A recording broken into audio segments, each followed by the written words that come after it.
Bien. Comme je vois qu'il n'y a presque plus personne qui rentre, on va en profiter pour démarrer plus tôt. C'est rare, en général on commence en retard, mais là comme ça on aura 5 minutes de plus pour les questions, donc c'est plutôt rare et bien.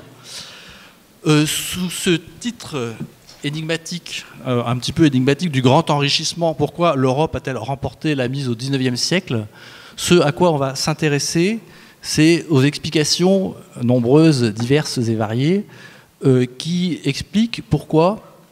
tentent d'expliquer pourquoi, à partir de la charnière entre XVIIe et XVIIIe siècle, la prospérité en Europe augmente de façon vertigineuse. Je vais donner quelques chiffres tout à l'heure, mais en gros, pour la faire courte, les courbes de production de richesse, tant qu'on peut, dans la mesure où on peut les mesurer effectivement, où les historiens et les économistes les ont mesurés, pendant des siècles et des siècles, montent ou stagnent à peu près de façon horizontale, et tout à coup il y a une envolée qui est assez verticale, à partir de 1800, 1750, 1800, alors ça varie évidemment selon les pays et les régions, et c'est à ça qu'on va s'intéresser justement.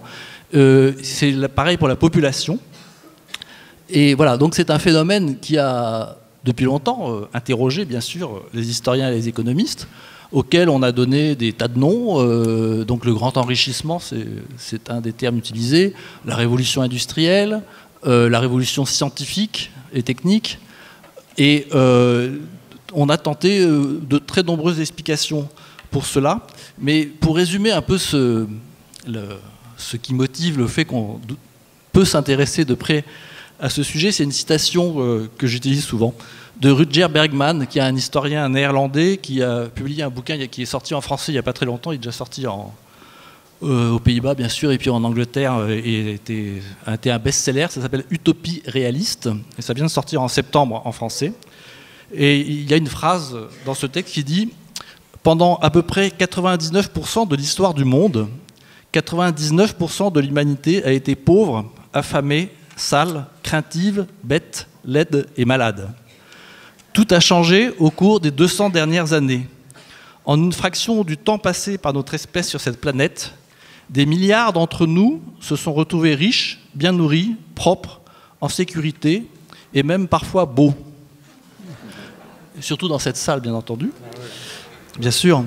Donc c'est une image assez frappante, mais qui est assez contre-intuitif par rapport au sentiment qu'on a en général quand on regarde, quand on est journaliste ou qu'on écoute ce que disent les journaux, de la perpétuation des malheurs et de la continuité des malheurs. Parce que bien sûr, on parle là de tendance, on parle là de données globales, ce qui n'empêche pas qu'il y ait eu et qu'il y ait et qu'il y aura des régressions à un moment donné, à certains endroits, mais ce qui est frappant là, c'est la tendance générale.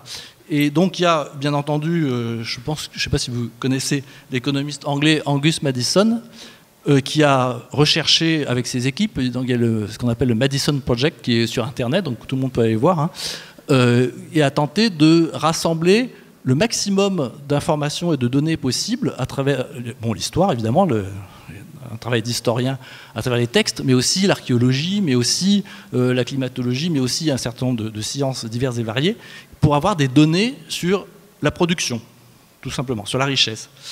Et il a converti tout ce qu'il pouvait trouver comme données, depuis des temps immémorialement reculés, en dollars.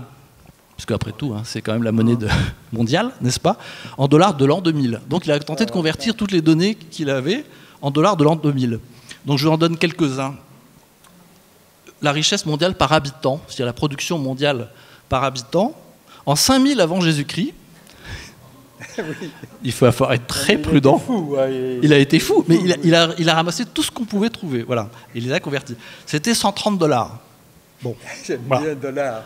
Dollars, c'est en dollars, toujours en dollars de l'an 2000, hein, je précise, parce que le taux du dollar par rapport à 5000 avant Jésus-Christ a pu varier. Voilà. Donc 165 dollars en l'an 1000, donc 130, 165. 175 dollars en 1500, Donc on est toujours sur une courbe presque plate.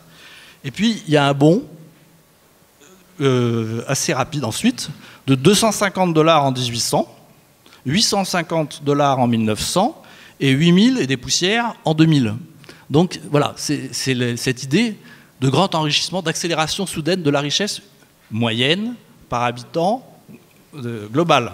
Hein, on est bien dans la moyenne statistique. Mais ce qui est intéressant aussi, c'est que le nombre d'habitants de la planète, parce que c'est en dollars par habitant, mais le nombre d'habitants de la planète, en même temps, croît de façon aussi phénoménale, puisque, en gros, sur l'ensemble de la préhistoire, on estime la population de la planète à 5 millions d'habitants. Voilà. 265 millions d'habitants en l'an 1000, 425 en 1500, 900 en 1800, 1,6 milliard en 1900 et 6 milliards et des poussières en 2000.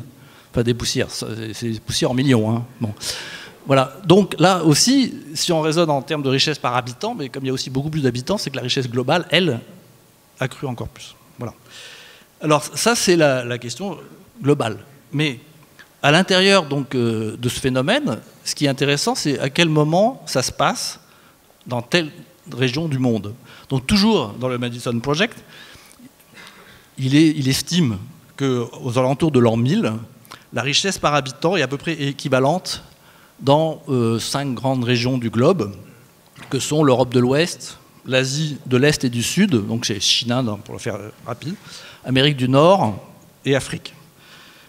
Et ce qui est intéressant, c'est que le facteur de cette richesse, donc on part d'une base en l'an 1000, en 1700, elle a doublé en Europe, elle a augmenté de 50% en Asie, et elle est restée la même en Amérique du Nord et en Afrique. En 1820, elle a triplé en Europe et en Amérique du Nord. Elle a doublé en Asie, entre donc 1820 par rapport à l'an 1000, mais est restée encore stable en Afrique. En 1913, elle a été multipliée par 9 en Europe, par 11 en Amérique, 1,7 en Asie et 1,5 en Afrique. Et enfin, en 2003, le facteur multiplicateur, mais toujours par rapport à l'an 1000, hein, là je reste toujours sur l'an 1000, est de 50 pour l'Europe, 70 pour l'Amérique, 16 pour l'Asie et 11 pour l'Afrique. Donc il y a une inégalité gigantesque par zone, si l'on en croit ces chiffres, que l'on pourra discuter, bien sûr. Et c'est ce moment européen, ce moment nord-américain ensuite, qui reste à expliquer. Et évidemment, les explications varient, ont varié beaucoup dans l'histoire et dans l'idéologie et en économie aussi, puisqu'on va de la supériorité de l'homme blanc, qui est une explication la plus répandue encore dans toute la période coloniale, et puis il n'y a pas besoin de gratter très loin actuellement et de façon contemporaine pour trouver ce type d'explication aussi. Mais il y en a eu bien sûr beaucoup d'autres.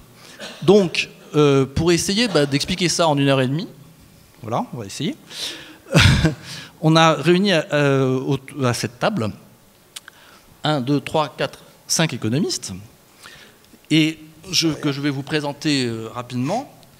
Pierre Dockès, qui est avant-dernier à ma gauche, qui est professeur d'économie à l'Université de Lyon, et qui vient de publier un premier volume d'une somme en 4 tomes, qui s'appelle « Le capitalisme et ses rythmes, 4 siècles en perspective ». C'est chez Garnier. Le premier tome fait seulement 965 pages. Voilà. Donc les 3, ça va être à peu près pareil. Donc c'est... Il y en aura que 2 finalement. Ah, il y en aura que 2. Okay. Les autres, c'est pour la suite. D'accord.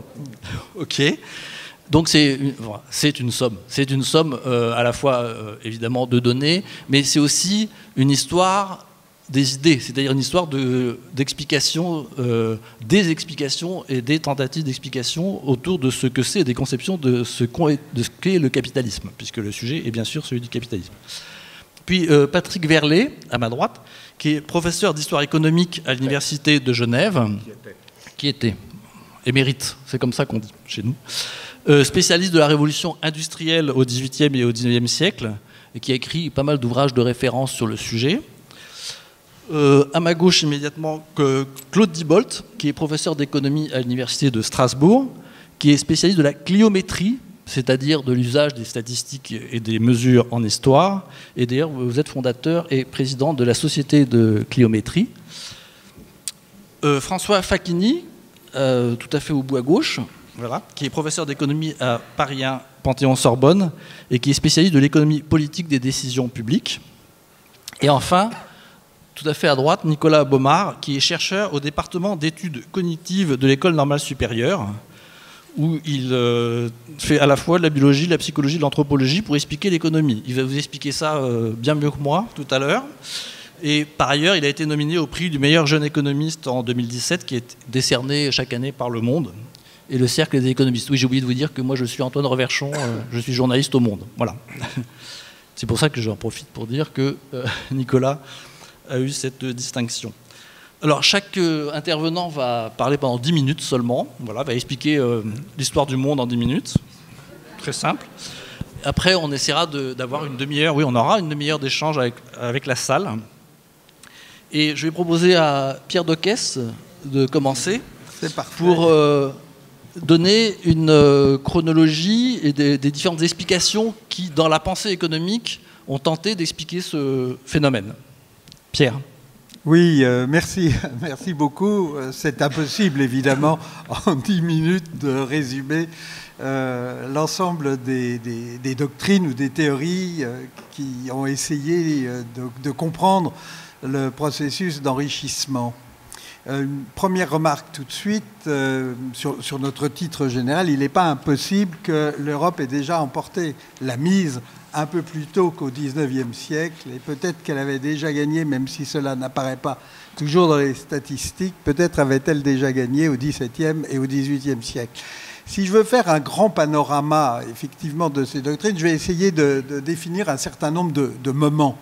Le premier moment, c'est le moment qu'on appelle classiquement mercantiliste, ce qui règne pendant le XVIIe siècle, le XVIIIe siècle dans les pays d'Europe, France, Angleterre, Espagne, Italie, mais surtout les deux premiers.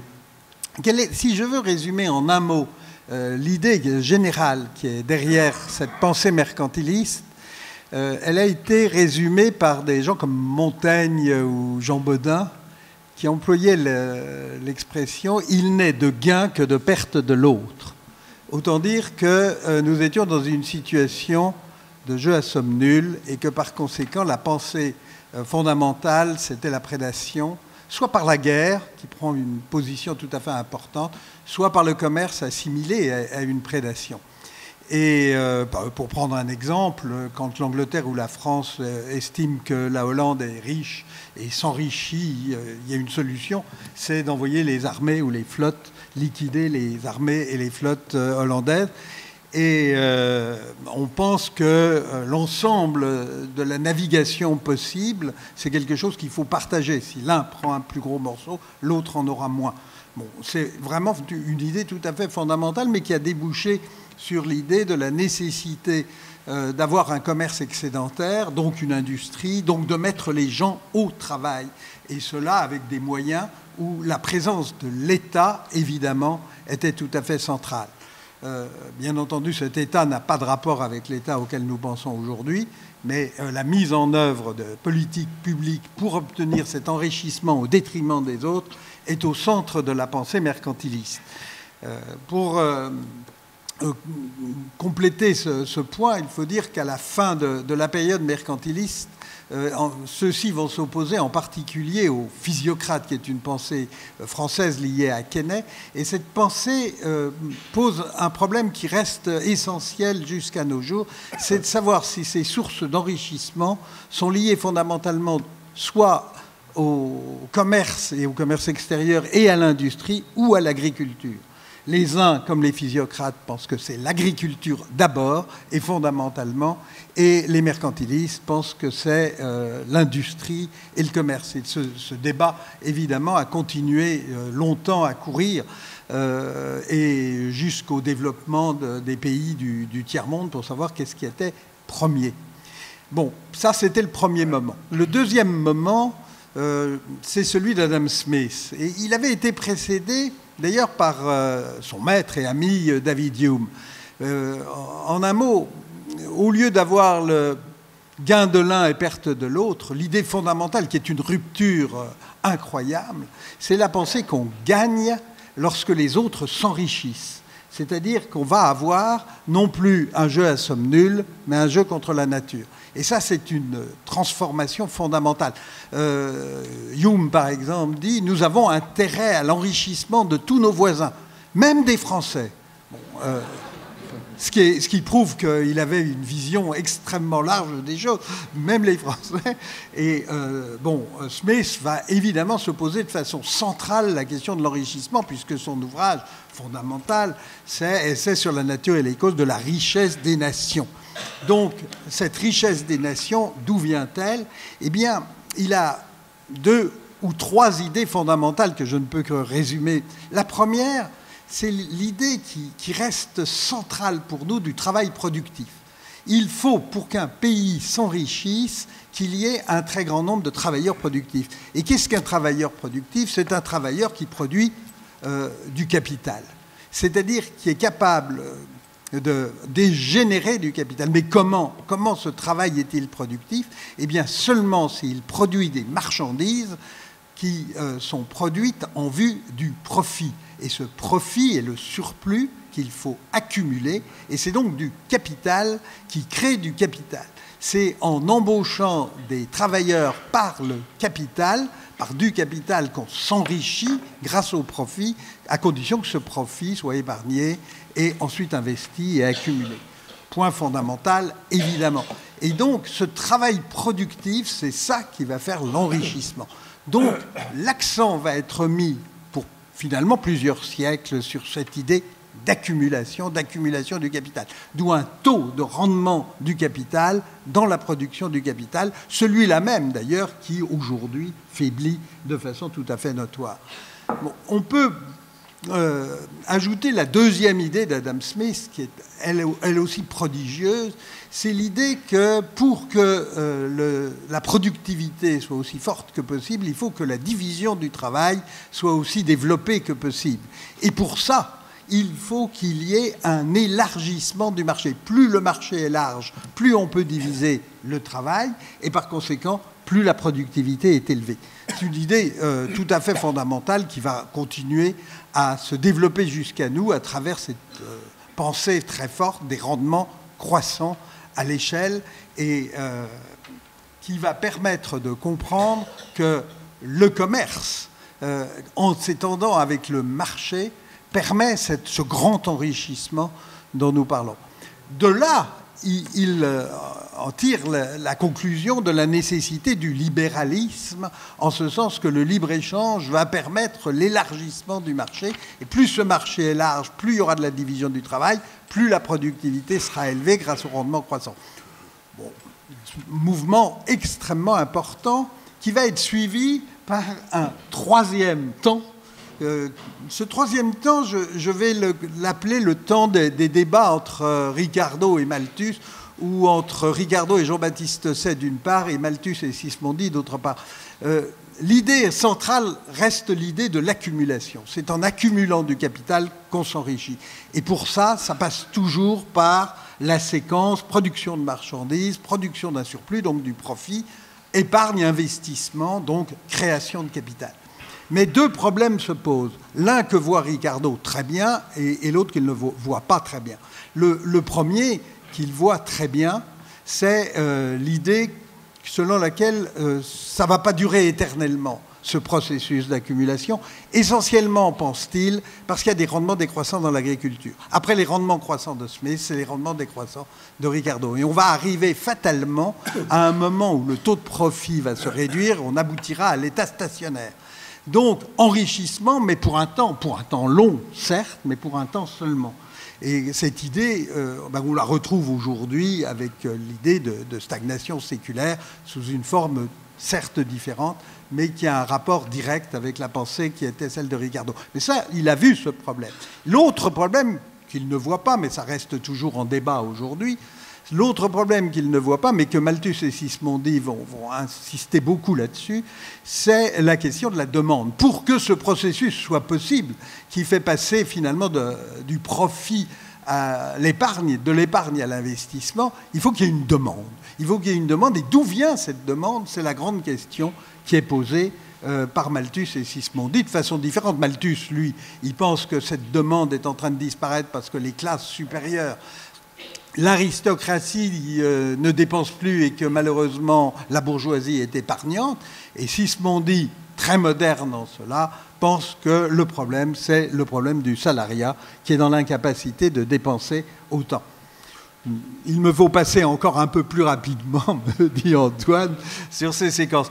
Un mot sur le troisième, 1, 2, 3 ou quatrième moment.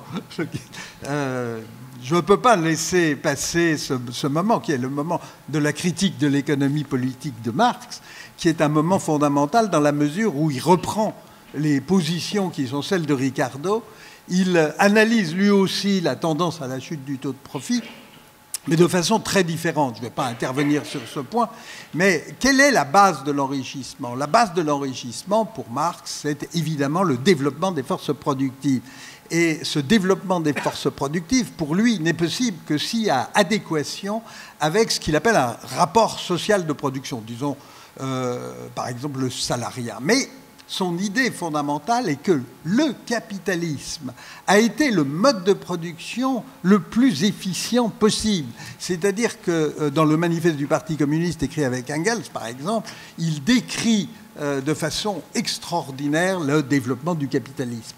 Il le décrit comme le mode de production qui va permettre de développer le plus les forces productives, mais pas éternellement, lui non plus. Il y a cette limite temporelle qui tient à quoi? À ce que la production devient de plus en plus collective et qu'il faut par conséquent que les rapports de production s'adaptent et qu'on abandonne le salariat et qu'on passe à un autre système.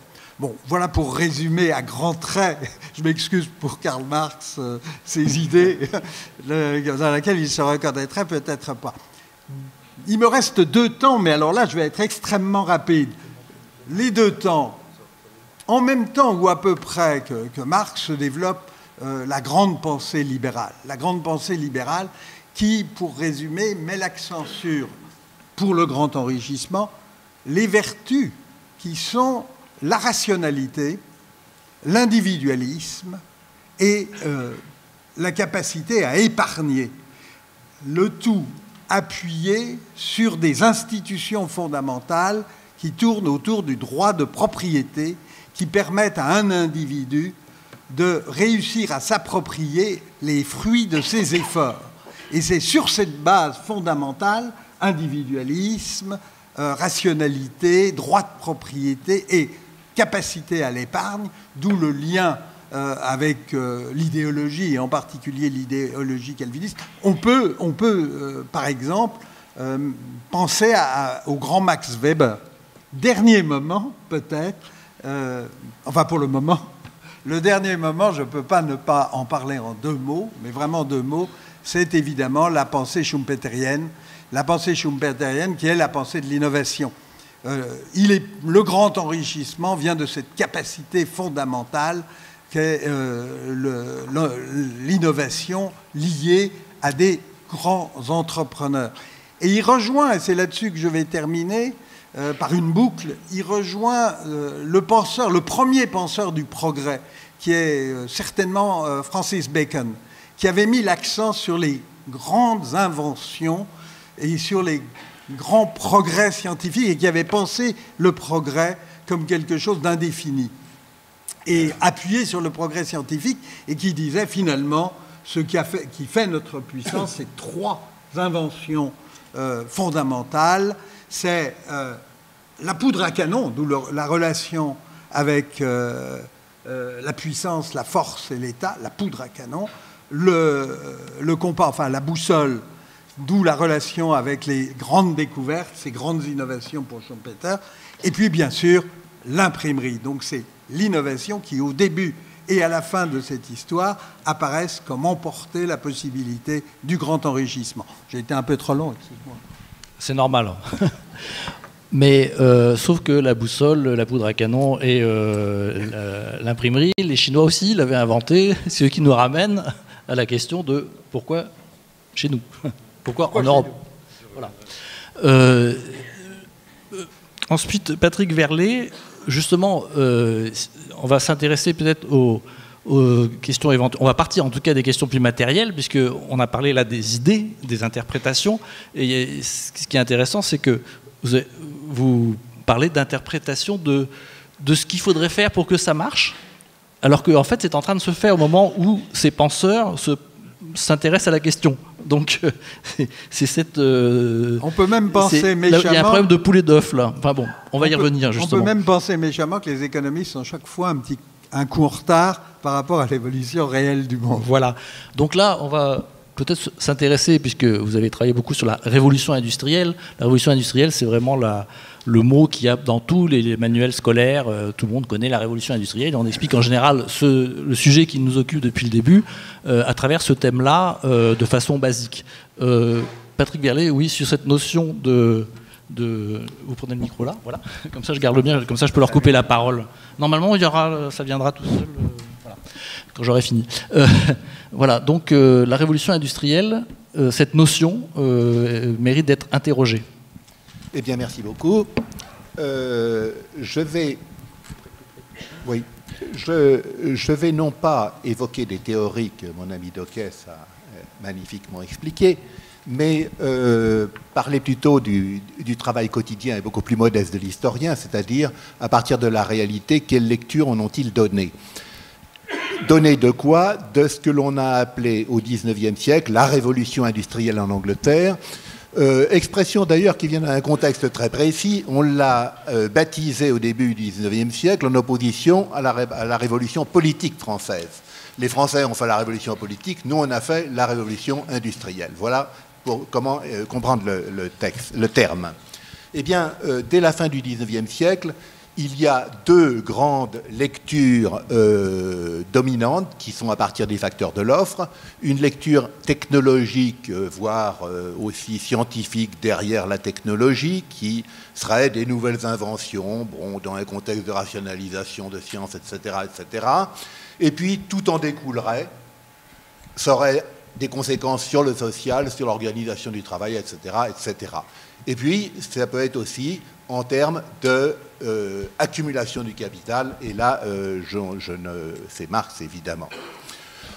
Ensuite, au XXe, on a développé de nouvelles pistes. Dans les années 30, c'est pas un hasard, on a commencé à étudier les facteurs de la demande, ce qui est quand même évident quand on avait sous les yeux le fait, on ne pouvait pas dire qu'il suffit de savoir faire fabriquer quelque chose pour que tout aille bien. On savait fabriquer, mais le problème c'était de le vendre, il n'y avait pas de marché. Ensuite, on a eu cette même idée qui a été développée très richement fin XXe siècle avec la révolution du consommateur, ce qu'on a appelé, c'est-à-dire le changement du rapport des hommes en Occident par rapport aux objets, qui est notre attitude à tous. Nous avons envie d'acheter des choses en regardant les vitrines, parce qu'on nous montre des choses, il y a de la pub, etc. Eh bien, tout ça, ça naît au XVIIIe siècle, et c'est pas évident, c'est pas dans les gènes humains, c'est des comportements qui apparaissent. Il y a eu aussi la théorie de la proto-industrialisation.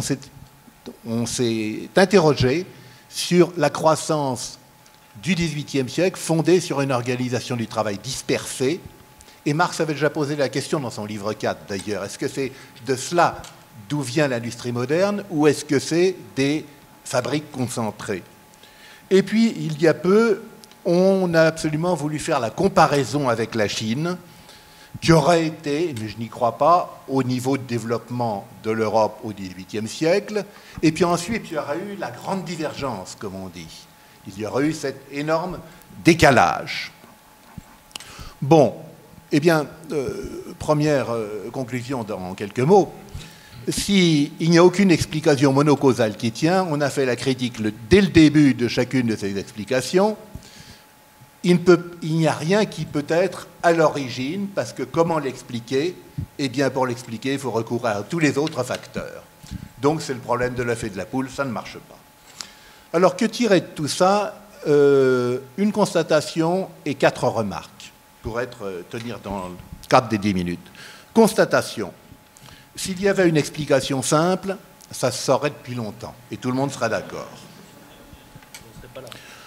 On ne serait pas là. David Landes avait dit une chose très intéressante dans les années 50. Il disait il faut atteindre un état de masse critique où, combinaison aléatoire ou pas, de multiples facteurs se trouvent dans une convergence telle que les choses peuvent démarrer et se placent dans une sorte de métaphore d'un système. Pour parler simplement, eh bien, c'est l'interaction entre beaucoup de facteurs dans tous les domaines sans lequel les choses n'auraient pas fonctionné. Donc, je vous le dis tout de suite, c'est compliqué. On ne peut pas vous répondre en 3 mots. Remarque 1. On gagne souvent à débloquer la question en posant les questions inverses. C'est-à-dire, non pas pourquoi la croissance et l'essor de la productivité, de la production de la productivité, fin XVIIIe siècle, aurait démarré dans un tout petit coin du monde, à l'ouest de l'Eurasie. Pourquoi? Bon, je pose la question inverse. Pourquoi pas avant? Finalement, si on regarde la technologie, on nous rebat les oreilles avec la technologie. Eh bien, les premières initiatives, c'est vraiment des histoires de bon sens élémentaire. Ça ne demande véritablement aucune culture scientifique, ni des réflexions profondes. Bon, 2 exemples. Effectuer un système de rappel de la navette volante pour le métier à tisser pour qu'elle revienne automatiquement avec une corde, bon, c'est pas très compliqué, hein, ça ne demande pas d'être prix Nobel, qui n'existait pas encore, d'être prix Nobel de physique. Hein. Mais ça résout un problème qui est quand on a un métier à tisser et qu'on veut des tissus plus larges que le bras, ben, il faut 2 personnes, il en faut une pour renvoyer. Donc, ces systèmes, il économise un ouvrier, un salaire d'ouvrier. Utiliser du coke à la place du charbon de bois dans la sidérurgie, c'est pas non plus très compliqué. On utilise le coke depuis longtemps pour le chauffage et dans la malterie. Mais pourquoi le fait-on? Eh bien, tout simplement parce que le prix du charbon de bois augmente beaucoup, et non pas parce que le coût du bois augmente, ce qui est complètement idiot, parce qu'on ne brûle pas du beau bois de construction, on brûle naturellement du taillis qui n'a aucune valeur. C'est le prix du travail du charbonnier. Or, comme les salaires augmentent, eh bien le prix du charbon augmente, et on va essayer de changer de combustible, tout simplement. Donc pourquoi pas avant? La réponse est presque toujours parce que le coût du travail augmente, et que tout d'un coup, on va essayer de l'économiser, et que non seulement par rapport aux autres pays dans le commerce international, l'Angleterre est défavorisée parce que les salaires sont trop hauts. C'est aussi le cas par rapport à l'Asie, c'est le problème de l'imitation des Indiennes. Bon. Deuxième remarque, en un mot. Eh bien, je crois qu'il faut sortir d'un présupposé qui marque la plupart des auteurs, qui est de penser que la croissance, c'est quelque chose de normal. Et que s'il n'y a pas de croissance, c'est qu'il y a des choses qui la bloquent, qui empêchent la croissance. Or, ça ne me paraît pas du tout évident. En soi, ça a été un moment de l'histoire, et ce n'est pas parce qu'il y a des blocages qu'il n'y a pas de croissance. Troisième remarque, les nouveaux débats sur la comparaison Chine-Occident, on peut conduire à des raccourcis extrêmement dangereux, je ne citerai personne, dans des visions extrêmement simplistes, parce que là encore, on veut trouver un facteur premier qui explique pourquoi la Chine, qui était bien partie, ne s'est pas développée, et pas l'Europe. Alors, bon, ce sera par exemple la religion, ce sera le poids d'un État oppressant, n'est-ce pas, en Chine. On pense un peu à Mao quand même aussi derrière ça. Bon, alors pourquoi? En effet, la technologie elle est plutôt plus avancée en Chine. Les Européens sont à l'école de la Chine et à l'école de l'Inde au XVIIIe siècle dans des technologies comme la porcelaine ou comme les colorants. C'est pas quand même la science, on peut quand même pas dire que l'islam au Moyen-Âge, n'était pas très très en avance dans ce domaine. Mais finalement, tous ces raisonnements sont sans aucune valeur. Parce que je pourrais vous démontrer n'importe quel facteur. Il suffit d'écarter tous les autres en disant non, ça ne marche pas, et puis il en reste un, c'est le miracle. Bon, mais c'est finalement extrêmement dangereux parce que, si c'est le cas de religieux, la Chine et l'islam auraient été bloqués par des religions totalement contraires au progrès, alors qu'en Europe, ce n'est pas du tout le cas. Je ne sais pas si Galilée aurait été d'accord. Bon, ça, c'est une autre histoire. De même, l'Empire chinois serait terriblement oppressant. Ce n'est pas vrai du tout. Il y a des progrès, il y a une croissance en Chine au XVIIe, XVIIIe siècle. Le fameux isolement japonais, le sakoku, il n'a jamais existé, finalement. Et les Japonais, ils sont tout à fait capables, du jour au lendemain, d'adopter les techniques. J'ai toujours été sidéré de penser qu'au moment du virage de l'ère Meiji, il y avait le premier directeur de la Banque du Japon qui maîtrise toutes les techniques modernes de la banque, d'émission. Il était changeur 10 ans avant. Il a su comprendre tout ça. Bon. Donc, donc finalement, vous voyez, on débouche sur de l'idéologie à 100% avec tout ça. Ou bien l'essor chinois aurait été coupé, autre type d'analyse, par l'exploitation coloniale occidentale. Mais là encore, il faut regarder la réalité et la chronologie. Ça ne tient pas. Car l'exploitation, le commerce européen en Asie, avant 1830, 1840, si on prend les guerres de Chine, mais c'est infime, c'est pas infime, mais c'est petit, très petit par rapport à un énorme commerce intra-asiatique, beaucoup plus important. Et quand on parle des grandes compagnies des Indes orientales, c'est très peu de choses dans le commerce en poids, dans le commerce de la mer de Chine et de l'océan Indien. Quand y a-t-il véritablement eu une pression occidentale sur la Chine et un processus effectivement semi-colonial, deuxième moitié du XIXe siècle, comme au moment de la grande poussée de la colonisation, à une époque, ce n'est pas un hasard, où l'économie européenne est en ralentissement, ce qu'on a appelé la Grande Dépression. C'est un des aspects. Donc ça ne marche pas au niveau chronologique. Quatrième remarque, et j'ai fini. Oui, c'est la quatrième et la dernière, j'en avais pas dit, j'avais dit ça. Eh bien, de quoi parle-t-on, finalement? Je ne l'ai pas dit au début exprès de quoi je parle. Parce que souvent, c'est un dialogue de sourds parce que les gens parlent de choses très différentes. On peut parler d'un mouvement séculaire de croissance, en gros ininterrompu depuis la fin du XVIIe, voire avant, comme Pierre a dit tout à l'heure, jusqu'à aujourd'hui, car auparavant, il y avait des périodes, non pas de la stagnation, mais des périodes de croissance, puis des périodes de décroissance. Donc finalement, c'était assez plat. Or, depuis la fin du XVIIe, il n'y a pas vraiment de période de recul, si ce n'est très petite, n'est-ce pas? Et rarement à l'échelle du monde, en général localisée. Juste un exemple, parce que vous allez dire la crise des années 30. Eh bien, la crise des années 30, c'est l'industrialisation brésilienne à un taux de plus 8% en moyenne par an. Dans les années 70, 1970, il y a 1 ou 2 ans dans lesquels on a une croissance nulle dans certains pays comme le Japon. Mais ça croît beaucoup plus lentement, mais ça croît quand même. Donc, on a un mouvement de croissance continu. Ou bien, deuxième possibilité, on veut focaliser sur des périodes précises d'industrialisation plus intenses, marquées par des technologies, et caler sur l'idée qu'il y a des mouvements longs qui sont en rapport avec ces technologies. 1 minute encore. 1 minute, hein. Alors, veut-on... Alors là, les gens parlent de première, deuxième révolution industrielle, de révolution numérique sans doute aujourd'hui, etc., etc. Et là encore, la chronologie ne permet pas tellement de soutenir tout ça, parce que, eh bien, on dit en général première révolution industrielle, textile, charbon, chemin de fer, etc., etc. Bon, mais c'est pas du tout synchrone, hein, tout ça. Le textile, c'est 18e, le chemin de fer, c'est 1850. L'acier, c'est 1855, le convertisseur Bessemer, etc. Rien n'est synchrone. La deuxième révolution industrielle, chimie, électricité, automobile, l'automobile, ça n'a pas d'effet d'impact avant les années 20. Bon. Conclusion.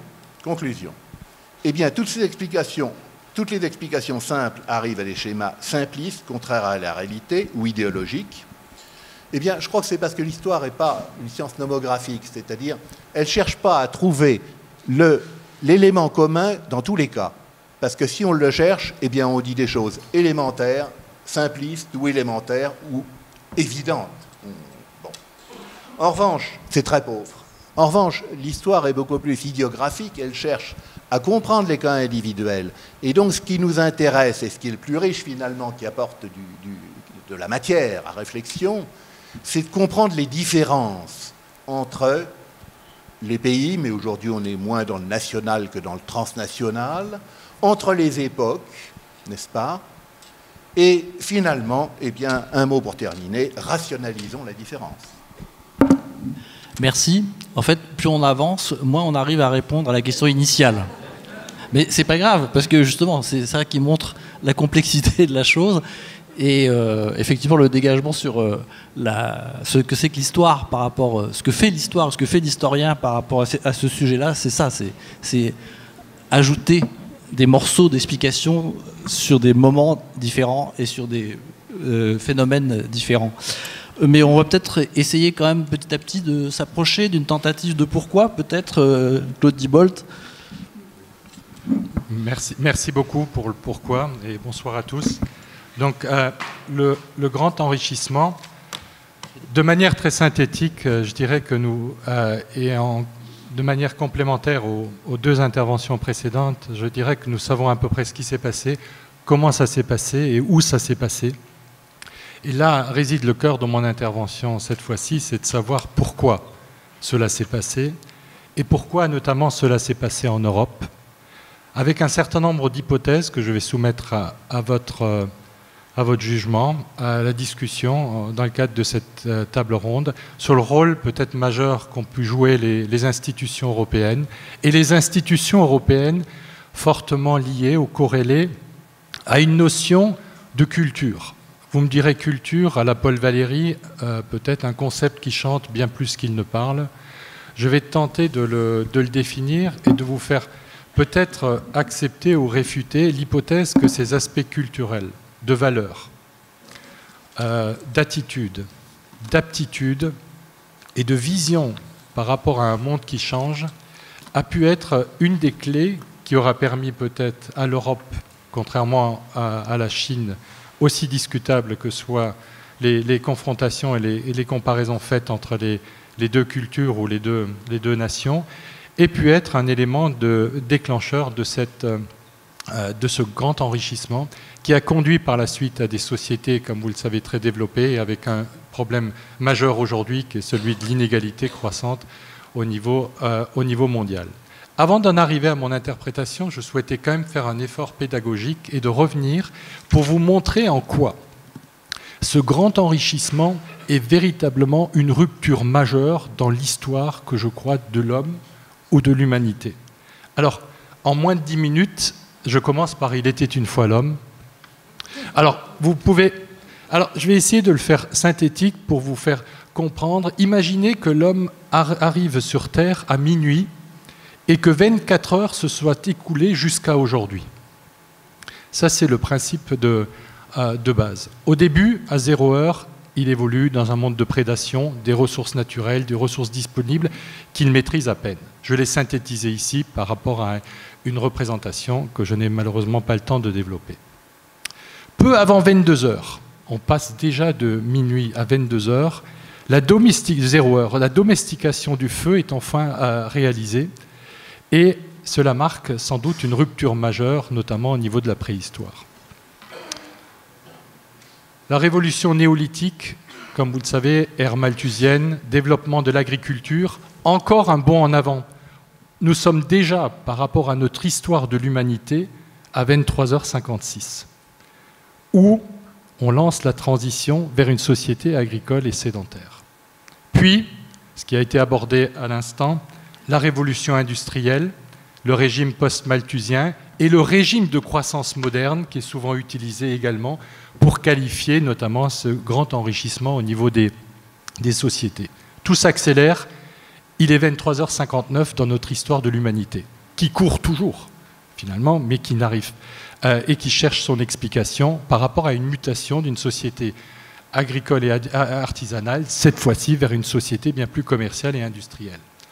Donc l'image que je vous propose de retenir, c'est que finalement, cette dernière minute de l'histoire de l'humanité que nous vivons encore aujourd'hui et qui a débuté avec le grand enrichissement, la question est aussi centrale et aussi majeure que la question que se pose l'astrophysicien pour savoir, au niveau de l'univers, qu'est-ce qui s'est passé à la première seconde, ou moins que cela, au niveau du début de l'évolution. Et cette rupture est véritablement majeure. Ce qui a été synthétisé par Antoine, par l'ensemble des intervenants déjà, c'est pourquoi, après des millions d'années, des milliers d'années de stagnation, un certain nombre de régions du globe, donc je synthétise, ont-ils connu cet accroissement sans précédent de rapidité et d'accumulation des richesses. Alors moi j'ai listé un certain nombre de points que je soumets à la discussion. Pourquoi l'Europe et pas la Chine? Ça a été abordé. Pourquoi l'Angleterre?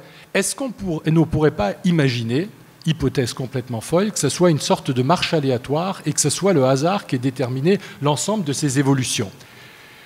Tel un homme qui aurait trop bu, à un moment donné, tente de rentrer chez lui et à un moment donné, le matin, il se retrouve chez lui, mais il ne sait pas véritablement le chemin qu'il a emprunté en termes de marche aléatoire. On pourrait citer aussi la peste noire. La peste noire qui revient de plus en plus dans les publications, puisque l'Europe a perdu bien la moitié de sa population, qui a dû se reconstruire, et notamment avec une accumulation de capital humain, et le rôle des femmes, notamment, que ce soit le contrat de mariage ou autre élément, qui revient de façon importante. La religion, ça a été abordé. Les monastères, sans doute, ont été extrêmement importants pour cet aspect de croissance. Les jésuites, bien moins, pour la simple raison que leur stratégie, si je peux m'exprimer comme ça en qualité d'économiste, n'était peut-être pas nécessairement le développement de l'instruction et de la croissance. Des personnalités intellectuelles majeures qui ont été citées par Pierre. J'en ai listé ici d'autres, Luther, Newton, Smith, Darwin, sur un certain nombre d'éléments. Et le point crucial sur lequel j'aimerais arriver, en extension peut-être des discussions que j'ai eues encore récemment avec Mokir et qui synthétise un peu son ouvrage tout récent sur A Culture of Growth, une culture de croissance, c'est de revenir sur les aspects de culture et notamment les changements radicaux dans les valeurs, les croyances et les préférences des individus qui, par la suite, ont sans doute donné lieu au développement d'un certain nombre d'institutions qui se sont imposées comme légitimes ou pas, mais qui ont pris le pas sur un certain nombre d'éléments et qui posent la question cruciale de la poule ou de l'œuf. À un moment donné, est-ce que c'est la culture qui va créer les institutions? Est-ce que c'est les institutions qui vont engendrer un changement de culture?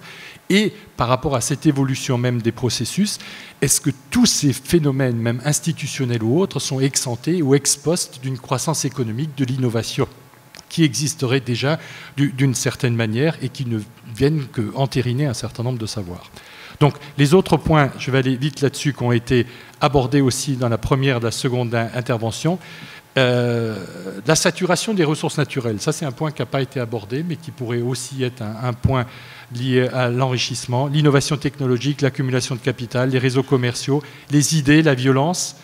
Et moi je crois également sur un certain nombre d'éléments que je développe dans des publications personnelles, sur le rôle des femmes dans le couple et dans le ménage, à partir du, peut-être pas dans le XVIIe, le XVIIIe siècle, mais qui, une fois le grand enrichissement établi, ont gagné en termes de pouvoir de négociation par rapport à l'accumulation de capital humain un certain nombre d'éléments qui ont permis à une société de prendre de l'ampleur et de se développer. Très rapidement, ce graphique vous synthétise finalement ce qu'Antoine a présenté en tout début d'intervention sur l'évolution du PIB. C'est mieux avec un graphique, hein, je reconnais. Du PIB et de la population en Europe occidentale depuis l'an 1000.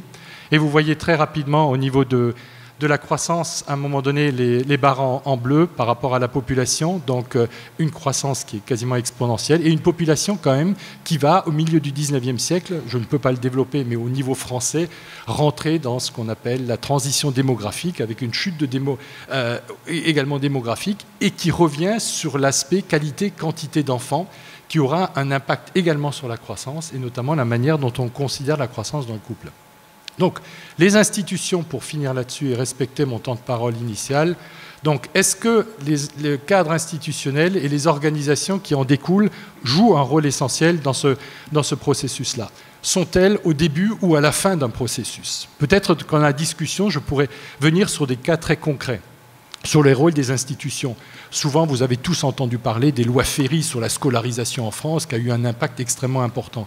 Sachez que la scolarisation en France était faite dès 1867. Les lois Ferry n'ont fait qu'entériner quelque chose qui était déjà dans les chiffres, déjà finalement acté.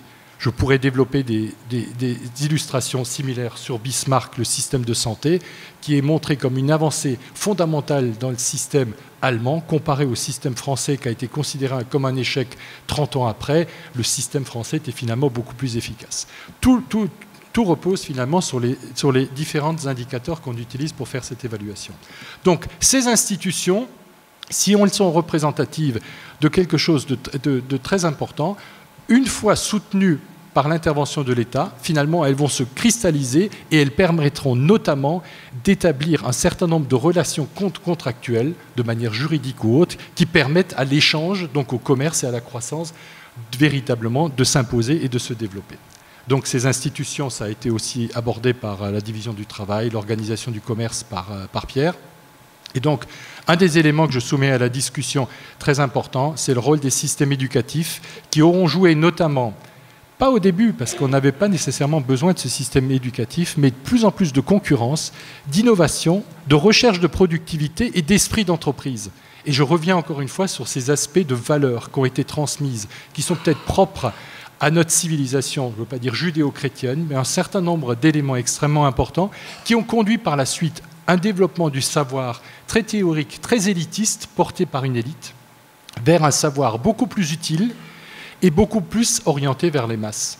Et ce savoir-là et ces développements des différentes valeurs, une fois, finalement, quand elles entrent dans le processus de la société, elles sont acceptées par une sorte de globalité de la société qui va permettre une sorte de transition. Un exemple finalement d'innovation, regardez votre téléphone portable. Au début, c'était vu comme un gadget, on se moquait plus ou moins les uns des autres parce qu'il y en a qui avaient des téléphones portables. Aujourd'hui, c'est devenu votre quotidien, c'est devenu un élément de masse. Et je pense que ces éléments de valeur, pour accepter un certain nombre d'innovations technologiques, qu'elles se diffusent dans la société, sont aussi liés à ce phénomène de culture que je vous dis qu'on a beaucoup de peine à définir, parce que chacun aurait ce mot qui chante plus qu'il ne parle, mais en même temps, ces valeurs sont extrêmement importantes, sans doute pour entériner un certain nombre d'éléments. Donc, ce côté éducatif très important, avec en opposition à cela, des activités qui seraient moins productives, qui seraient des extractions de rente. Je pourrais revenir, relisez Tocqueville là-dessus par rapport à ces évolutions, et qui sont d'une criante actualité aujourd'hui, ne serait-ce, si je peux lier l'histoire au présent, par rapport à quel modèle de société on veut, par rapport à une société d'entrepreneurs, d'innovateurs sur ces différents éléments, ou une société où on serait beaucoup plus centré sur l'exploitation d'une rente et sur le passé. Merci de votre attention. Merci.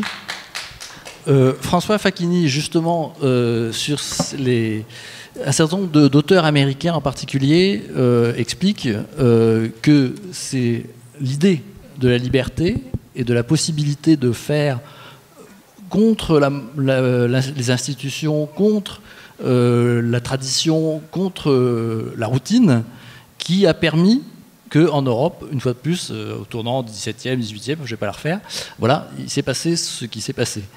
Qu'est-ce que vous en pensez, en expliquant évidemment de quoi il s'agit plus précisément que ce que je viens de faire? Alors, merci pour votre invitation, merci d'être présent à ce débat. Alors, je ne vais pas éviter le débat, je vais peut-être être non pas monocausal, mais multicausal, mais donner une cohérence aux explications en présence. Je suis un peu pris à porte-à-faux après Claude qui traite des institutions et je pensais qu'il allait adopter, mais j'aurais dû le savoir, cette théorie selon laquelle les institutions sont le résultat d'un choix politique. Et qu'en fait, le sous-développement, comme le développement, comme ce grand enrichissement, est la conséquence d'un choix politique par des élites qui profitent ou non du développement. Et donc, les fameux blocages auxquels ne croit pas notre collègue auraient été présents. Il y a les bonnes institutions, les mauvaises institutions. Et pourquoi il y a des mauvaises institutions? Parce que les hommes politiques n'y ont pas intérêt. les classes dirigeantes, les élites politiques, les élites économiques n'ont pas intérêt au développement, donc ils bloquent ce développement.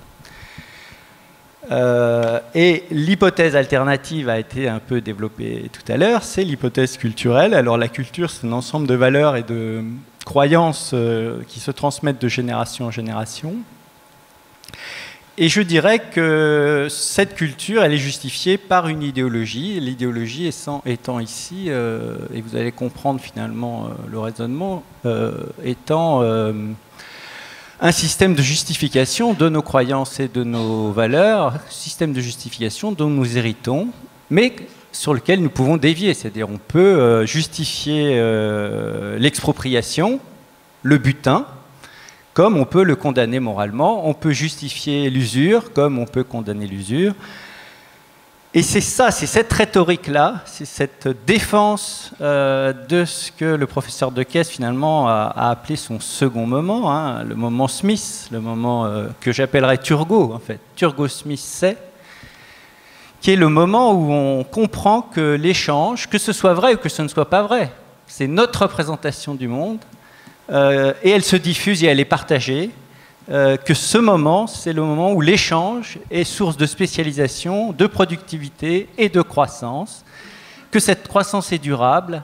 Pourquoi? Ça a été rappelé, parce qu'il y a des institutions qui garantissent les droits de propriété. Donc si je dégage un surplus, si je peux être sûr qu'il ne sera pas spolié, que personne ne prendra ce surplus. Et si personne ne prend ce surplus, si je suis protégé de l'expropriation, c'est toute l'économie politique du 19e siècle, hein, l'économie politique classique ou dite libérale, eh bien ça protège mon capital, et c'est donc cette théorie de la croissance par l'épargne et l'accumulation qui est calée sur un discours qui est le discours pro-entrepreneuriat, sur lequel Claude est revenu, et qui est calé aussi sur ce discours pro-propriété privée. Et qu'est-ce que dit cette théorie de la propriété privée? Eh bien, c'est l'invention des institutions qui garantissent nos libertés individuelles. Alors que ce soit vrai ou que ce ne soit pas vrai, c'est lorsque l'Europe invente ce discours, cette rhétorique, prend ce goût pour la richesse que donc Antoine appelait ce professeur américain, donc, qui est Der McCluskey, qui dit c'est le deal bourgeois, c'est quand la bourgeoisie fait comprendre au reste de la population que oui, les valeurs aristocratiques, c'est pas la source du bonheur. Oui, le confort, c'est bien. Oui, le travail, c'est bien. Oui, être artisan, technicien, agriculteur, c'est bien. Et ce sont ces valeurs, c'est ce changement fondamental qui a été préparé en fait par toute une rhétorique, par tout un travail d'intelligence, et donc c'est tous ces grands hommes là dont on a parlé.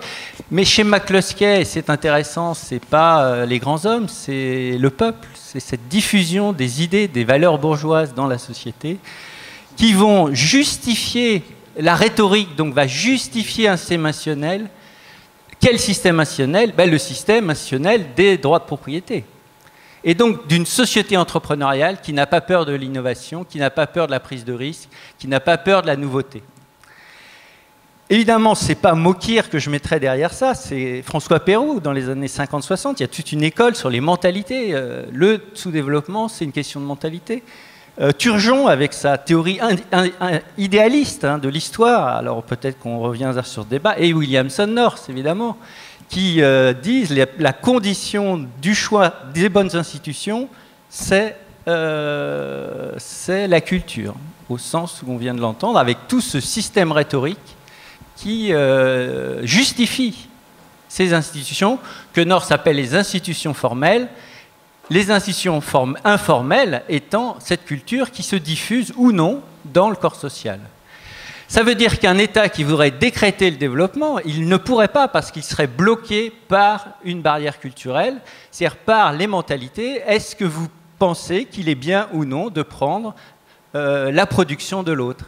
Est-ce qu'il est bien ou non, est-ce qu'il est juste de respecter le principe du à chacun selon ses œuvres?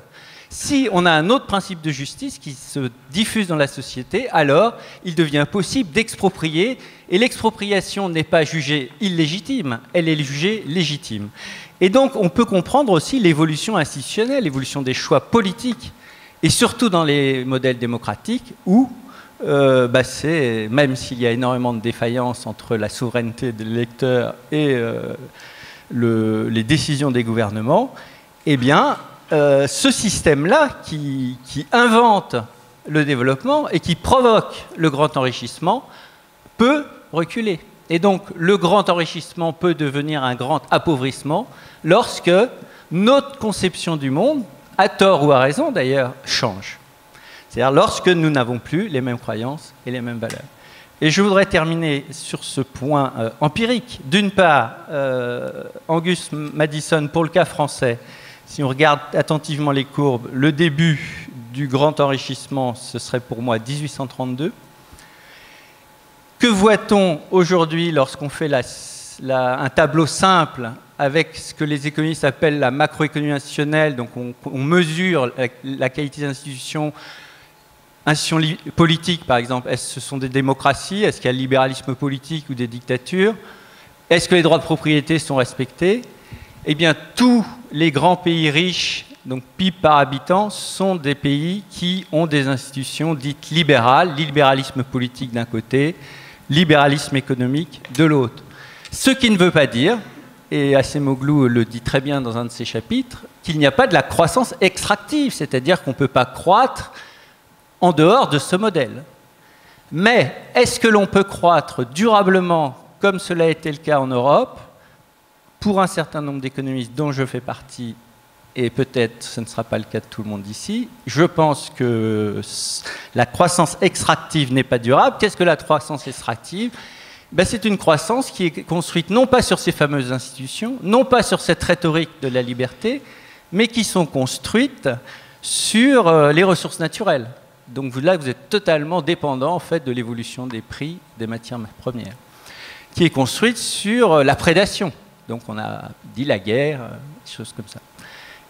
Et ce sera mon dernier mot.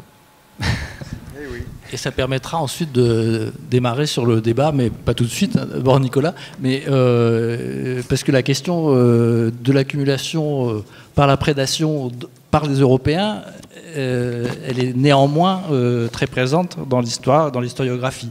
Donc, et inversement, il y a aussi des périodes de croissance ailleurs que dans des démocraties libérales. Voilà. Bref, donc ça sera le débat après. Mais Nicolas Baumard, là, c'est même plus la culture, c'est même plus les idées, c'est ce que vous appelez la morale collective, qui pour vous est le moteur de la grande prospérité. Oui, expliquez-nous ça et comment vous êtes arrivé à cette idée-là aussi. Je vais faire un pas de côté. Donc moi, je fais de l'économie comportementale. Donc c'est une branche de l'économie qui est à la frontière avec les neurosciences, la biologie de l'évolution, la psychologie expérimentale, l'écologie. C'est finalement une économie qui se dit, on va essayer, au lieu de parler de l'homo economicus, des abstractions, on va partir de la façon dont les gens se comportent dans la réalité, la façon dont le cerveau fonctionne, et voir si ça ne peut pas enrichir l'explication économique. Alors vous allez me dire, bon, c'est bien la psychologie, mais quel est le rapport avec le grand enrichissement?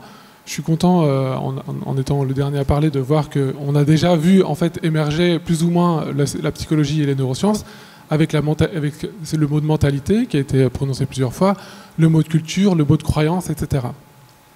Et effectivement, dans le débat sur le grand enrichissement, d'abord, on s'était beaucoup focalisé sur les institutions, et puis de plus en plus, on parle de culture. Pourquoi on parle de culture?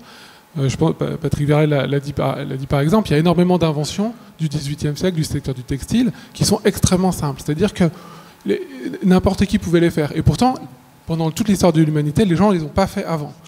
Bon, à un moment, on a pensé que c'était la science, mais non, comme l'a dit Patrick Verlet, il y a beaucoup de choses dans le métier artistique qui auraient pu être fait avant. Les gens semblent beaucoup plus innovateurs, et Claude Diebold en a parlé avant, avec le travail de Joël Mokyr. Il y a vraiment, l'Angleterre se distingue par son niveau d'innovation, et toute la période moderne se distingue par son niveau d'innovation.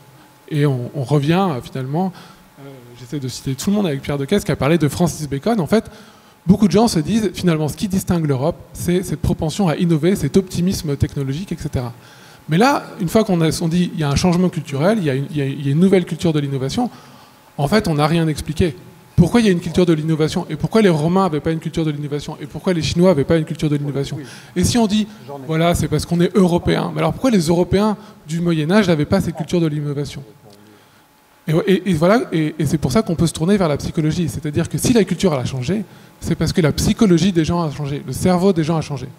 Et là, peut-être vous vous dites, bon, je ne vois toujours pas le rapport avec les neurosciences et la psychologie, puisque la psychologie, ça décrit des choses qui sont universelles. Ça décrit comment les gens fonctionnent, comment ils font des choix, etc. C'est une science biologique. Et en réalité, de plus en plus, les neurosciences et la psychologie essayent d'expliquer non seulement ce qui est universel dans le fonctionnement de l'esprit humain, mais aussi ce qui est variable. Et de plus en plus, on commence à avoir une façon de comprendre pourquoi, dans certains cas, on se comporte d'une certaine façon, et dans d'autres, on se comporte d'une autre façon. Et notamment, ces dernières années, les psychologues et les neuroscientifiques se sont intéressés à la psychologie de la pauvreté. Et ils ont montré que quand les gens sont pauvres, quand ils ont peu de ressources, quand leurs ressources varient énormément, qu'ils ne sont pas sûrs du lendemain, ils ont tendance donc, à activer des systèmes de stress qui leur font prendre des décisions complètement différentes. Des décisions complètement différentes des nôtres, qui sommes des personnes riches. Ils vont être très court-termistes, ils vont essayer de prendre des décisions qui leur font courir absolument aucun risque, ils vont très peu explorer, ils vont être très conformistes, ils vont refuser la nouveauté. Bref, comme ils sont très très peu sûrs de ce qui va se passer demain, ils essayent de prendre le moins de risques possible, et c'est un jour après l'autre. Et ça se voit dans énormément de comportements. Ce qui est intéressant, c'est qu'on peut voir le même comportement chez des animaux. On peut le tester en laboratoire. Si on prend par exemple, pour prendre une toute petite une expérience, on peut voir ça avec des oiseaux ou avec des rats. On les stresse pendant quelques jours, et ensuite, pendant le reste de leur vie, ils vont avoir tendance, par rapport à une population contrôle, à être un petit peu plus court-termistes, à prendre un petit peu moins de risques que les autres. Et en fait, l'idée derrière tout ce mouvement, c'est de dire que notre cerveau est influencé par notre environnement, et qu'on ne fonctionne pas de la même façon si on est avant le grand enrichissement, dans une période malthusienne où on se demande tous les jours si on va manger demain, et aujourd'hui. Et vous allez me dire, mais quel est le rapport avec le changement culturel? Le rapport, c'est que juste avant le grand enrichissement, on commence à déjà sortir un petit peu. Donc, Antoine Reverchon a dit que c'était presque plat. Effectivement, c'est presque plat. Mais déjà, au XVIe, XVIIe, en Angleterre, en Europe du Nord-Ouest, on commence à vivre mieux. On mange un peu plus de viande. Les gens sont un peu plus grands, ils vivent un peu plus longtemps, et la mortalité infantile réduite. Et ce que disent les psychologues, c'est, dans ces conditions-là, si on vit un peu mieux, alors on va être un peu plus innovant, on va prendre plus de risques, on va être plus tolérant. Et peut-être que c'est ça qui a lancé le grand enrichissement, c'est qu'il y a eu un changement dans notre cerveau, un changement de la psychologie, qui a déclenché une foule de changements psychologiques, et notamment des changements institutionnels, c'est-à-dire que les gens étaient beaucoup plus réceptifs à des institutions relativement démocratiques, à des changements institutionnels, à des changements technologiques. Encore une fois, il y a des tas de changements technologiques, on n'est pas toujours pour, et il y a des gens qui sont pour, il y a des gens qui sont contre. L'idée, c'est que le nombre de gens qui étaient pour le changement technologique a augmenté, et donc les innovations, même les plus simples, même celles du métier à tisser, elles étaient plus faciles à faire, elles étaient plus faciles à se diffuser. Donc, pour revenir à cette histoire du grand enrichissement, il y a des données aujourd'hui qui commencent à montrer que, effectivement, ce qui s'est passé, c'est que le nord-ouest de l'Europe était déjà un petit peu plus riche. Ça ne veut pas dire qu'il y a quelque chose de spécial avec l'Angleterre. En fait, ce que ça veut dire, c'est que tôt ou tard, l'humanité serait arrivée. Parce que, en fait, on est quand même sur une pente ascendante depuis 100 000 ans avec le progrès technique. Et donc, à un moment ou à un autre, quelque part dans le monde, il y aurait eu assez de progrès technologique pour ralentir les gens, comme on dit en psychologie, pour les rendre plus long-termistes et pour qu'ils innovent et lancer le grand enrichissement dont on bénéficie tous aujourd'hui. Voilà. Vous pouvez choisir. Vous pouvez pick and choose dans l'ensemble de ces explications pour en conclure que, comme disait Patrick Verlet, effectivement, c'est plutôt l'addition de tous ces points de vue qui peut contribuer à expliquer. Est-ce qu'on peut faire circuler un micro? Vous avez un micro qui veut poser des questions ou donner son opinion qui s'ajoutera au grand puzzle? Au premier rang déjà. Oui, merci. Je remercie notamment le dernier intervenant qui m'a presque piqué mon intervention. Je plaisante. Concernant le facteur de la médecine. En fait, vous avez parlé de l'espérance de vie qui augmente. Et effectivement, en vous entendant parler, notamment beaucoup de statistiques de transition démographique, monsieur, je me suis dit, mais effectivement, une culture de l'optimisme, quand on a une espérance de vie de 30 ou 35 ans, c'est pas la même chose que quand on a une espérance de vie de 60 ans. Et d'un point de vue statistique, est-ce que l'Europe, enfin l'Europe, oui, est la zone du monde qui a eu l'espérance de vie qui a effectivement augmenté le plus rapidement et le plus durablement, de manière à peu près concomitante ou pas, ou en tout cas un petit peu avant cette période du grand enrichissement. Est-ce que la corrélation entre les deux est vraiment bel et bien évidente, ou est-ce qu'il y a encore plein d'autres raisons, mais est-ce que celle-là est vraiment évidente ? Oui, mais il y a un problème de poule et d'œuf, mais je vais laisser répondre les sachants. Si je peux... Ouais. Juste quelques faits. La fin du XVIIe siècle est marquée par un recul de ces grandes épidémies que l'on ne savait pas très bien, que l'on n'a jamais su très bien expliquer. Il y a toutes sortes d'explications, mais je veux dire, pour les historiens, tant qu'on n'a pas des faits sur lesquels on peut s'appuyer, on peut toujours proposer toutes sortes d'hypothèses. Mais en tout cas, on voit ces dernières grandes épidémies disparaître de l'Angleterre dès la fin du XVIIe siècle.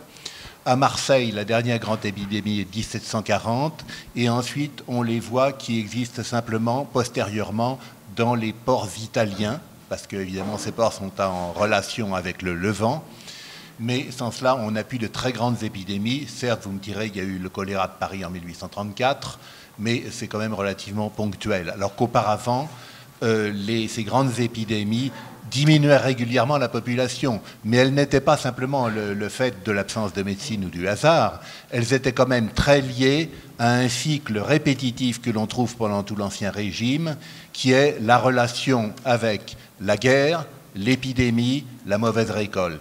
Donc le tout se mélangeant, chacun renforçant l'autre.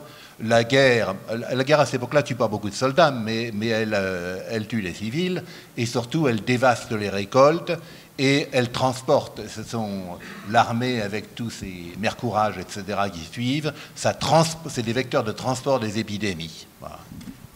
Ce que l'on sait au niveau factuel. Juste pour ajouter, en fait, les progrès de la médecine interviennent très tard. C'est à partir de la fin du 19e et du début du 20e qui font vraiment la différence. Et en fait, la meilleure résistance aux épidémies qu'on observe en Europe du Nord-Ouest, notamment en Angleterre, elle est due surtout à une meilleure alimentation. Donc en fait, la fin des grandes épidémies, c'est notamment dû au fait que les gens mangent mieux et donc ils peuvent plus investir dans leur système immunitaire. Ils se défendent mieux. François Facchini. Juste un petit point informatif, je crois que l'économiste Clark a développé toute une théorie sociobiologique du développement où il donne il insiste énormément sur ce facteur. C'est peut-être un facteur parmi d'autres, ou le facteur. Les débats entre économistes cherchent à le déterminer. Dans le livre de Angus Deaton, qui s'appelle La Grande Évasion, il a compilé des données démographiques extrêmement précises où il montre justement comment ça évolue. Et c'est un problème de poulet d'œuf là encore. C'est-à-dire que est-ce que c'est du A ou est-ce que c'est ça qui fait c'est ce qu'il explique. Il explique ça très très bien sur des cas britanniques, et en particulier la lutte contre les épidémies dans la ville de Londres, où il y a une décision publique. C'est-à-dire qu'il y a une institution politique qui se met en place pour combattre les épidémies, pour les comprendre et ensuite pour les combattre. C'est une institution, ça. Je voudrais ajouter un mot factuel au niveau de l'alimentation, parce que sur la base alimentaire, il n'y a pas de progrès si évident que ça. Morino avait montré que les rendements du blé, par exemple dans le bassin parisien, sont les mêmes dans la première enquête qu'on possède, qui est de 1840, et à l'époque de Philippe le Bel. Mais en revanche, l'Europe a été sauvée de la famine par de différentes manières, parce qu'effectivement, Abel avait montré que le régime alimentaire se dégrade du XVIe siècle au XVIIIe siècle. Mais il y a eu sauvetage comment ? Eh bien, il y a eu sauvetage parce que l'ouvrier anglais va pouvoir consommer du sucre et du thé qui donnent plus d'énergie, plus de glucides, etc., qu'il va y avoir la pomme de terre qui va sauver les régions les plus pauvres, et qu'il y a surtout le commerce international, parce que l'Europe n'a jamais, en mauvaise période, a toujours été dépendante des grands centres d'approvisionnement, c'est-à-dire depuis le Moyen-Âge les blés de la Baltique, c'est-à-dire les blés des plaines polonaises et russes, et puis au XIXe siècle les blés d'Odessa, avant que le problème soit définitivement réglé avec les blés américains, et que là l'agriculture change complètement, les marchés agricoles changent complètement. La crise, c'est plus la pénurie, c'est quand il y en a trop et que les prix s'effondrent. D'autres questions? Oui, est-ce que parmi les facteurs qui ont pu contribuer au grand enrichissement, vous seriez prêt à comptabiliser la découverte du Nouveau Monde à partir de 1492, mais déjà, monsieur le professeur y a un peu répondu en faisant allusion au blé américain, mais je pensais à l'accumulation des richesses à partir de l'Espagne et du Portugal, mais qui sont transformées en richesses financières par l'Angleterre.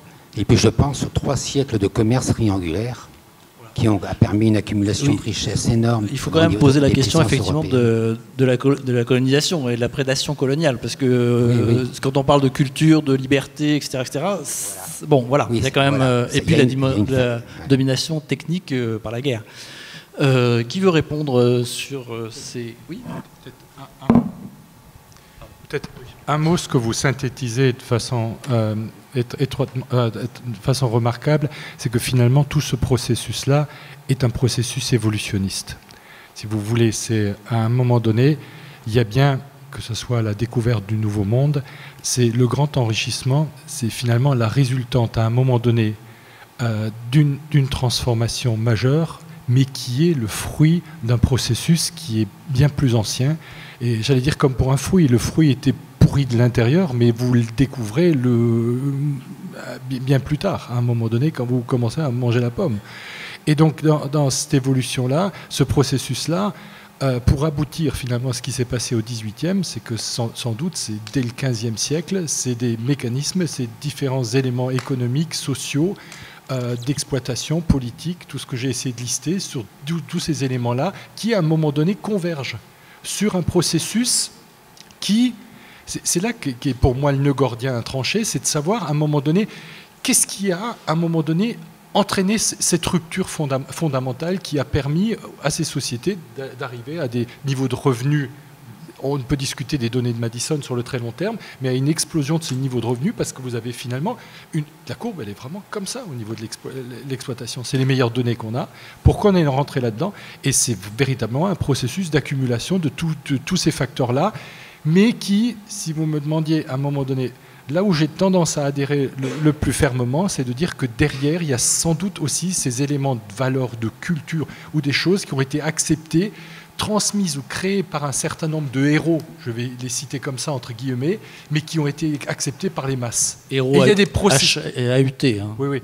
Et donc à un moment donné, acceptés par les masses, et ce qui se diffuse par la suite dans la société, et peut-être qu'aujourd'hui encore, un certain nombre de valeurs économiques, etc., sont transmises à un moment de génération, et puis elles s'imposent comme légitimes, et puis personne ne sait trop pourquoi. Oui, j'en profite pour revenir à la phrase de Francis Bacon en 1603, lorsqu'il donne les 3 inventions qui lui paraissent absolument fondamentales. On peut y réfléchir à chacune. D'ailleurs, son idée est restée dominante presque jusqu'à nous. L'imprimerie, bien sûr. L'imprimerie, la culture, la communication, c'est le point fondamental. La deuxième, c'est la poudre à canon. Il ne faut pas oublier l'importance de la guerre, et en particulier de cette capacité européenne née dans les guerres intra-européennes, mais qui a finalement permis une accumulation, là aussi, non plus de capitaux, mais liée aux capitaux, une accumulation de force. D'ailleurs, Max Weber en parle beaucoup. Et le compas, bien sûr, enfin la boussole, évidemment, parce que c'est à la fois la grande navigation, donc les grandes découvertes qui vont faire basculer le monde, et c'est le commerce. Et ces trois inventions, effectivement, sont indéniablement, de façon très différente et complémentaire, à la source de ce grand enrichissement vu à partir de 1603, quoi, ce qui est quand même assez extraordinaire comme prémonition. François Facchini, vous vouliez ajouter un mot, et après il y aurait une question ici, oui, et après une autre ici, si vous. Voilà. Alors, Jared Diamond a un peu répondu à cette question, c'est un géographe, et lui, il explique tout par la géographie. Donc, il dit, pour Christophe Colomb, la question importante, c'est pourquoi ce n'est pas la Chine qui découvre les Amériques. Et sa réponse, c'est d'une part parce qu'en Europe, il y a une très grande fragmentation géographique, il y a énormément de péninsules, beaucoup de petits États en concurrence. Donc, cette fragmentation politique a permis à Christophe Colomb de trouver un mécène qui lui a permis de financer son expédition. Chose qui n'a pas été possible dans un empire centralisé avec une seule autorité. Et des conflits, alors il décrit les conflits à l'intérieur de l'administration de l'empire. Et le deuxième point, c'est un peu connexe à ce qui est dit la poule et l'œuf. Je voudrais juste rappeler qu'il y a quand même deux grandes conceptions de la causalité. Une causalité instrumentale depuis Hume qui nous fait croire que l'économie c'est une physique sociale et donc que les hommes sont comme bouchés avec un petit bouchon dans la mer et c'est l'environnement qui va les orienter. Et puis vous avez le principe d'autodétermination. Donc évidemment on accepte le déterminisme, qu'il soit social, géographique, institutionnel, tout ce que vous voulez. Mais ce qui va être décisif, c'est la transgression, c'est la déviance. Et donc je m'inscris aussi en faux avec ce qui a été dit sur la pauvreté. C'est-à-dire ce qui va créer la déviance, c'est une créativité, c'est l'intelligence humaine. C'est le principe de causalité génétique. Alors évidemment, quand on part dans des théories sociobiologiques, neuropsychologiques, il n'y a plus besoin d'économistes, puisque la médecine va tout nous expliquer, parce que nous sommes des espèces de pantins, soit de notre physiologie, soit du climat, soit de je sais pas quoi. Les économistes disent qu'on est des homo economicus, c'est aussi des pantins. Une question là. Oui, il y a une vingtaine d'années, un économiste anglais, dont j'ai plus le nom d'ailleurs, avait écrit qu'il n'aurait pas eu la Révolution française, l'économie française aurait dépassé, l'industrie et l'économie auraient dépassé l'Angleterre. Alors je voulais avoir votre avis là-dessus. Est-ce que c'était possible ou est-ce que ça relève du fantasme? Je précise bien un Anglais, un économiste anglais. Je ne sais pas qui. Vous ne savez pas du nom de cet illustre historien? Je ne pensais pas intervenir. Burke. Non, c'est un débat historique classique. C'est un débat historique classique et qui a été ravivé. Il y a eu beaucoup de publications au moment du bicentenaire de la Révolution. En fait, tout ce qui est sur la Révolution est terriblement passionné et idéologique, c'est-à-dire que se sont affrontés ceux qui ont dit tout était beau dans les années 1780, et puis il y a cette foutue révolution qui a tout mis par terre, et depuis, même je cite quasiment sans caricaturer, la France ne s'en est pas vraiment ressortie. Bon. Et puis il y a ceux qui ont dit non. Il est vrai que dans les années 1780, avec pas un gros décalage chronologique avec la Grande-Bretagne, on développe les filatures de coton. Et finalement, elles sont assez peu, pas tellement retardées, parce que avec la conscription napoléonienne, il y a un manque de main-d'œuvre, donc on mécanise. Et la mécanisation, ça a toujours été la réponse au manque de main-d'œuvre. Pareillement, on fait en Angleterre, parce que aussi on manque de bras, donc on va mécaniser même l'agriculture. Et c'est pour ça que vous avez des mouvements sociaux à la fin des années 1810 en Angleterre. Donc finalement, en 1815, l'écart est très sensible entre les deux pays, mais il existe sans aucun doute en 1780, parce que ce n'est pas quelques filatures mécanisées qui font la France. La France, c'est un très grand pays, et ce qui compte au niveau économique, eh bien, c'est quand même la moyenne. C'est pas simplement quelques aspects qu'on va décrire. Donc, il y a un écart déjà très important au XVIIIe siècle. Une question au premier. Oui. Oui, très, très rapidement, mais j'aimerais avoir l'avis de la table ronde sur une thèse qui a été défendue très récemment concernant non pas le grand enrichissement, mais la fin du grand enrichissement, la fin de la créativité, que l'auteur en question, en clair Edmund Phelps, attribue à la montée de ce que moi j'appellerais le welfare state, c'est-à-dire l'État keynésien, et qu'il assimile assez rapidement aux montées du corporatisme. Alors, sa thèse majeure, c'est la culture, la créativité, la motivation individuelle qui permet de faire face à l'incertitude et qui garantit l'enrichissement. Et il dit ça, c'est fini, et il dit c'est fini depuis le début des années 30.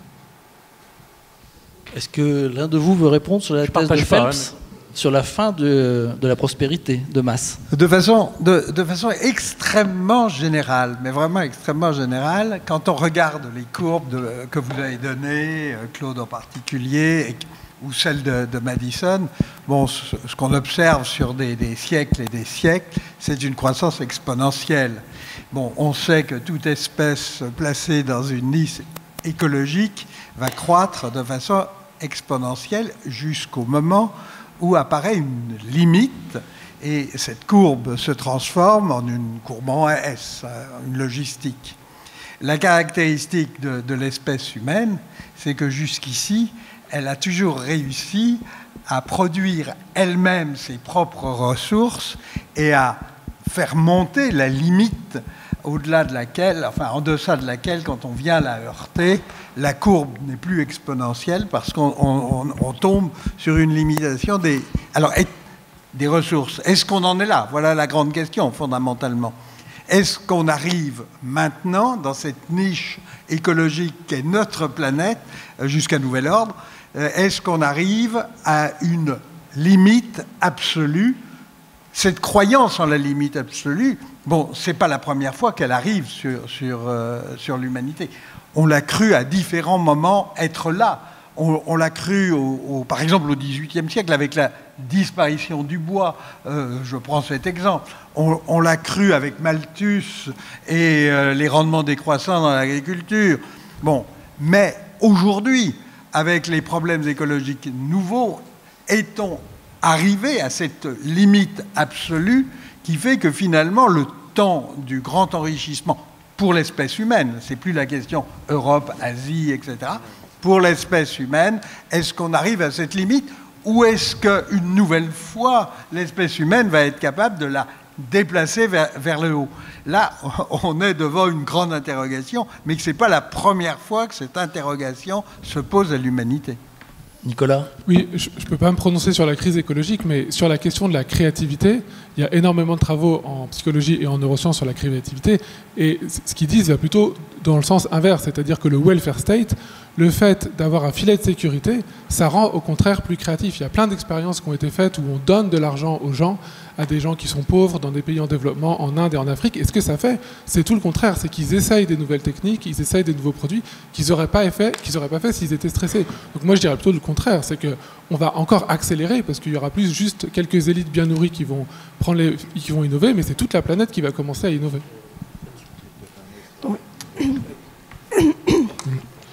Je trouve que la question, juste deux mots pour ce point aussi, est extrêmement importante. Je crois que c'est d'abord une vision du monde, c'est de savoir finalement, par rapport à ce débat sous-jacent, ce qui est la stagnation séculaire, si elle est affirmée ou pas, c'est de savoir si vous avez confiance en l'homme ou pas, si vous avez une vision positive ou aussi négative de l'évolution de l'humanité. C'est vrai qu'à travers l'histoire, l'homme est arrivé à générer un certain nombre d'idées, de processus à la Phelps, qui ont permis peut-être à un moment donné de trouver systématiquement les possibilités de rebond.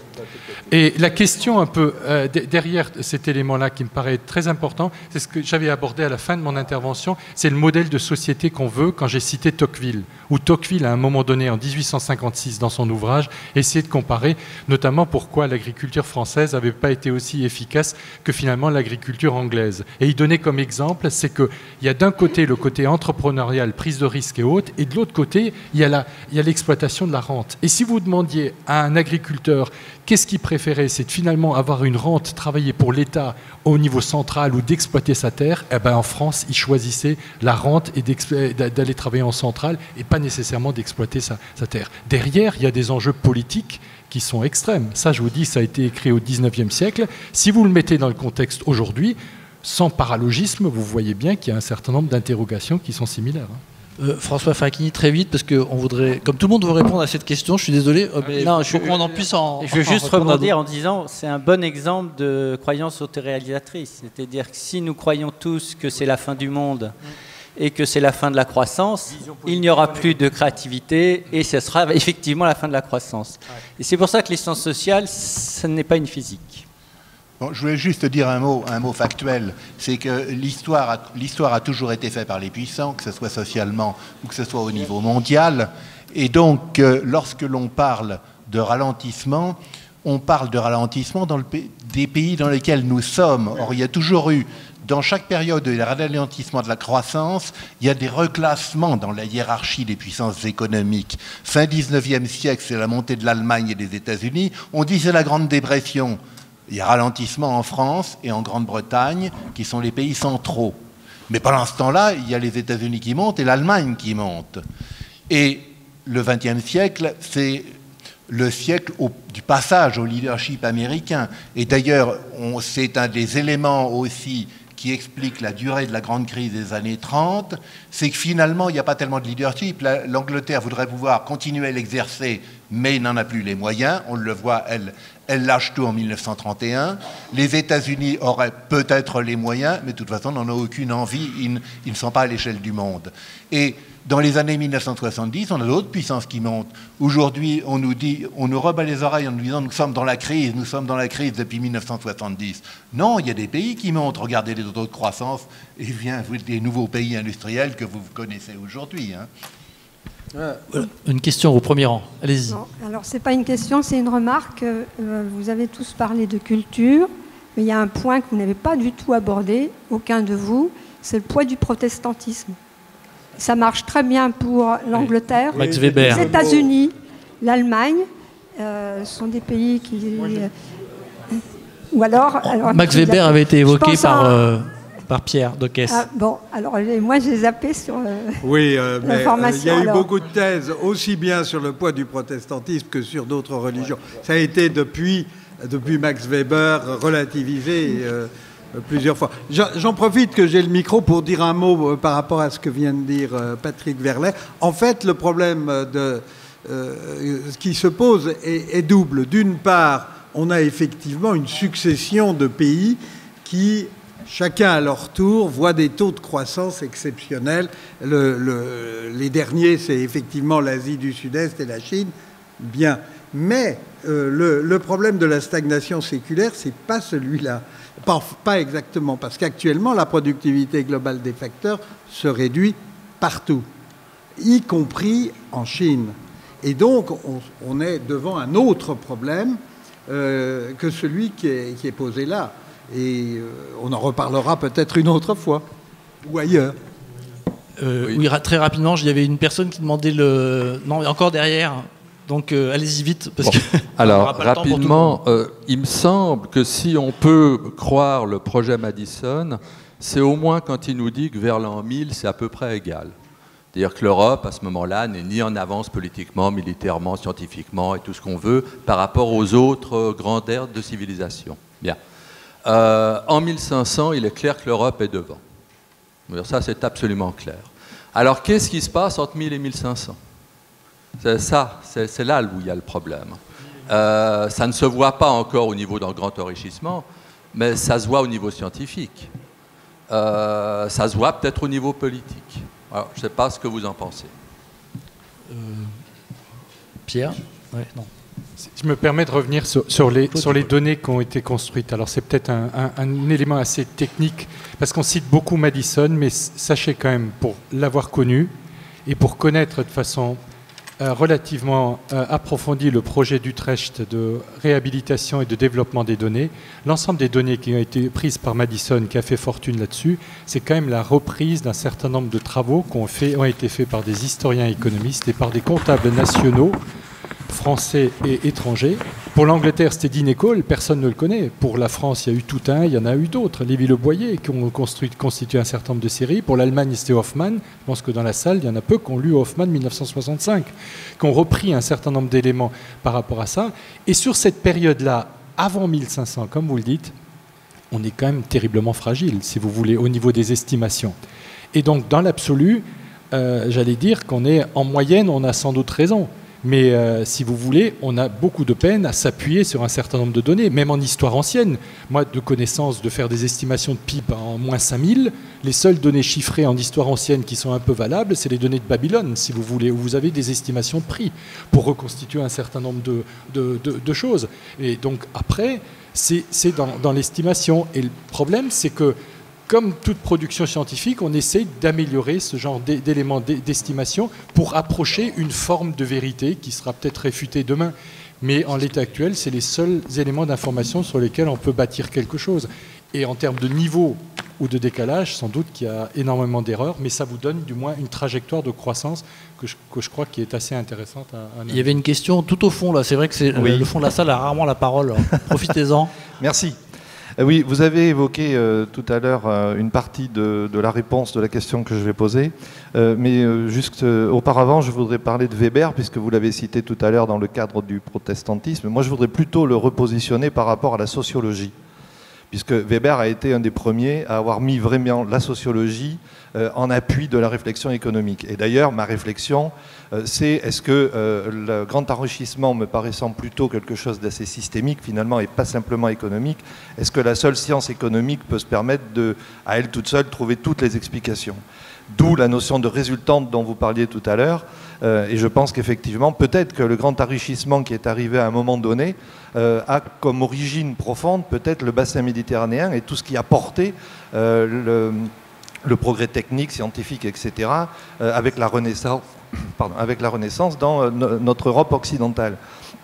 Mais il y a un autre point par rapport à cet aspect-là, c'est vous avez évoqué la projection de cet aspect économique, et vous avez cité tout à l'heure Angus Deaton, je voudrais citer aussi Milton Friedman, par rapport à la réflexion sur cette limite que peut avoir le développement économique, le grand enrichissement, lié aux inégalités montantes. Vous connaissez tous l'indice de Gini et comment tous les pays sont classés par rapport à cette inégalité.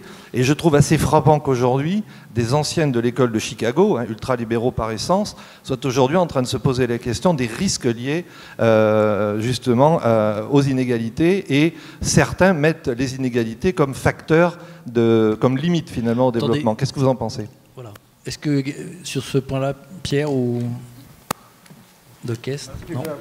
Non, François. Oui, François.